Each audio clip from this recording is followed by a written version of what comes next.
Swisher 127, he had a UFO or a rocket, something almost hit him in my airspace. Military radar advises they are picking up an intermittent primary target behind you, in trail. The Boeing 747 cargo jet is on a routine flight from Paris to Tokyo, cruising at 600 miles per hour at an altitude of 35,000 feet. It heads towards Anchorage, Alaska to refuel. Suddenly, at 5:11 p.m., Captain Kenju Terauchi, a pilot with 29 years flight experience, sees three large, fast-moving, unidentified objects 2,000 feet below them. The largest object is described by Captain Terauchi as resembling, quote, a shelled walnut. Captain Terauchi describes the main craft as being twice the size of an American aircraft carrier. The pilots realize the objects are now matching their speed, 600 miles per hour, tracking them.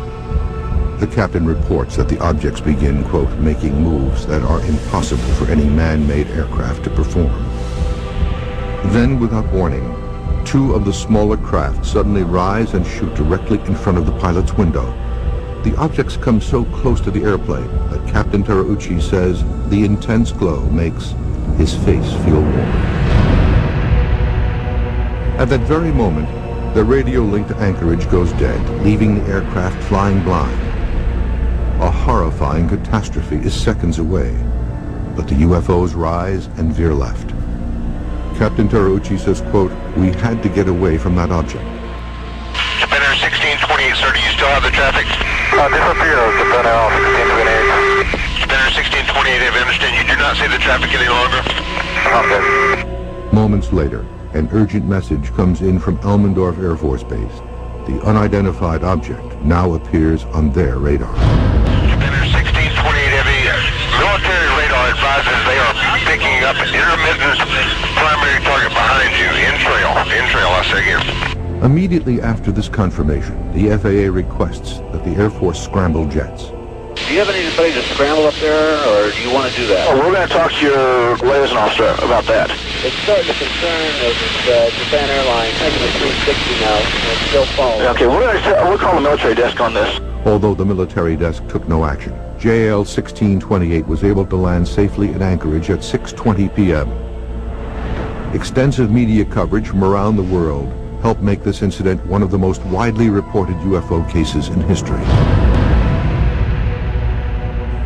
January 30, 1987.